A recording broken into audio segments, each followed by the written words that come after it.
everyone! Today I'm going to talk about translation and its studies, especially in the pure side and applied side. But first, let me introduce myself. My name is Nurfarita Fadrianti and you can call me Dita. I am a third year student of English Literature Department from Faculty of Arabic Humanities, Syarif Hidayatullah State Islamic University.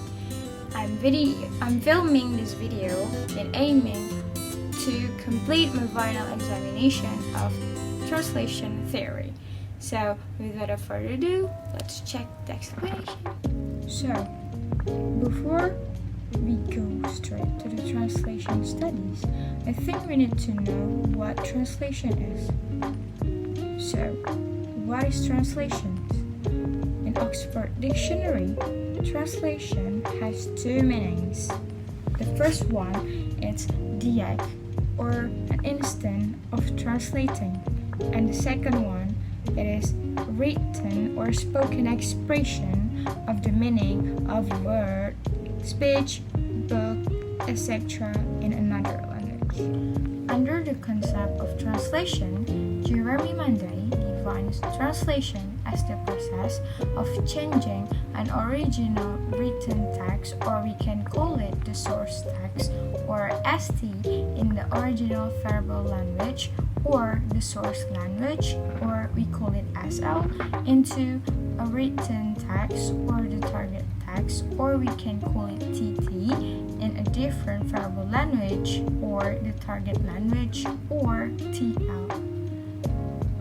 And also, the goal of translation is to establish a relation of equivalence of intent between the source and target text, or in other words, to ensure that both texts communicate the same message.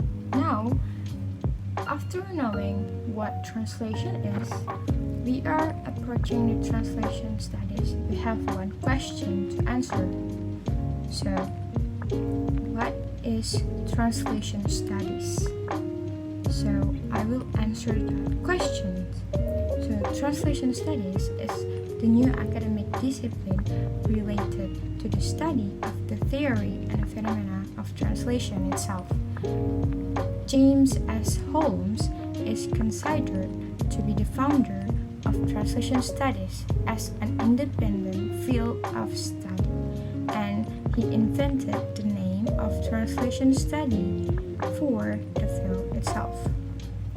But before that, the translation was considered as a sub-branch of linguistics and didn't have any names by its own, and different scholars were using different titles to refer to this field. But nowadays, translation studies is regarded as an interdiscipline which studies translation systematically. It studies how translation is manifested theoretically and practically. According to Holmes' map, in 1972,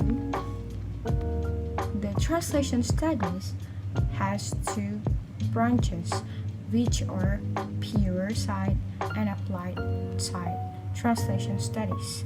And the pure branch is divided into descriptive and theoretical translation studies, which descriptive translation studies has three orientations, and theoretical translation studies is split into general and partial theories. And finally, applied branch deals with translations use itself.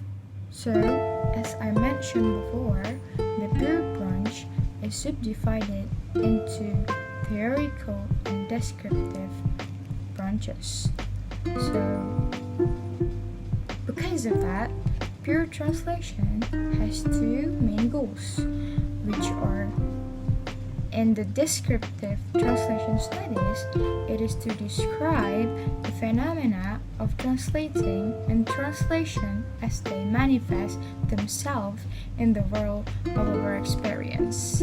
And the second one is to establish general principles by means of which this phenomena can be explained and predicted, as in translation theory.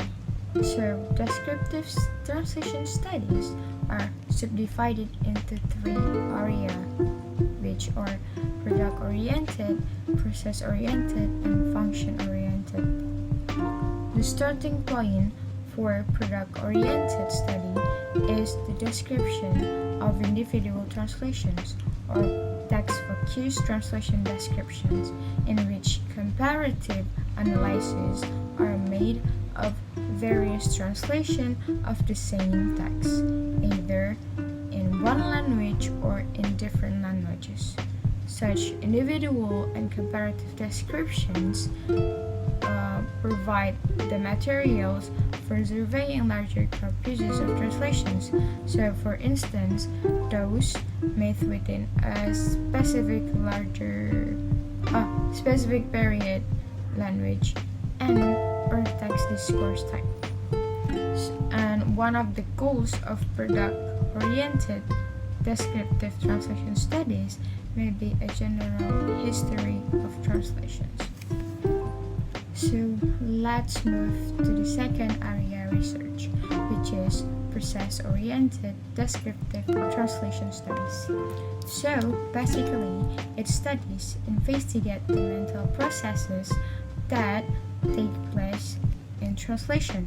The problem of what exactly takes place in the little box of translator's mind as he creates a new, more or less matching text in a different language. So the process is unusually complex. However, psychologists have already developed and are still working on highly sophisticated methods of analyzing and describing these complex mental processes. So in the future, this area of study may be called as translation psychology or psycho-translation studies. Move to the third one, which is function-oriented descriptive translation studies. It focuses on context rather than the text. This approach makes it possible to understand which of the texts were successfully translated at a certain time in a certain place, and what caused a failure in rendering the others. So those investigations could lead to development of translation sociology or socio-translation studies. Now, we're talking about the second branch of pure translation studies. So, theoretical translation includes of partial translation and general translations.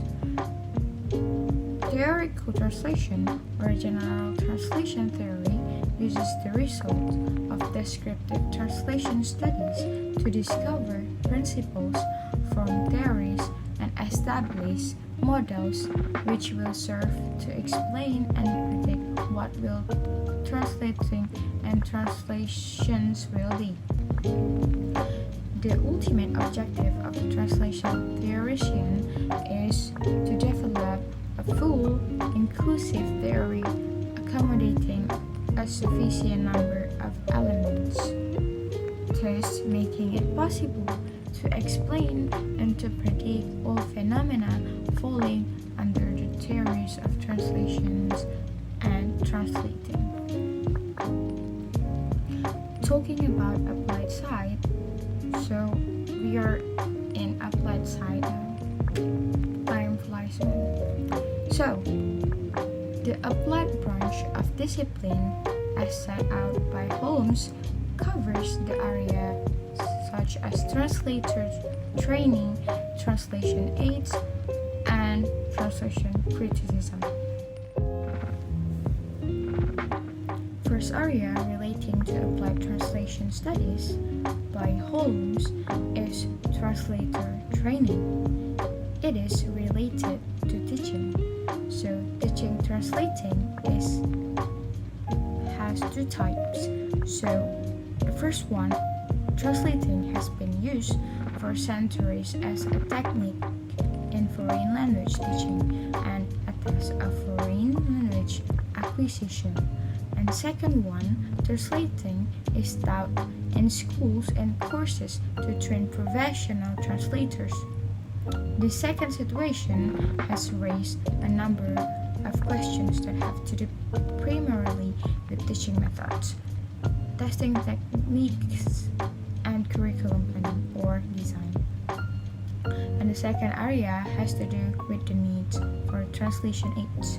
So these needs fall into two categories, which one, lexicographical and terminological aids, and the second one is grammars. The last area of applied translation studies is translation criticism. Closer contact between translation scholars and translation critics could do a great deal to reduce the intuitive elements to more acceptable level. So, we already approached the last explanation of the sections, so that's all for me, and I hope you can understand what I have explained to you all, and thank you for watching. I really need your likes and comment, so please like and comment down below. You don't need to subscribe actually, because I just need your likes and comments. So thank you very much for watching, and don't forget to like and comment. Okay?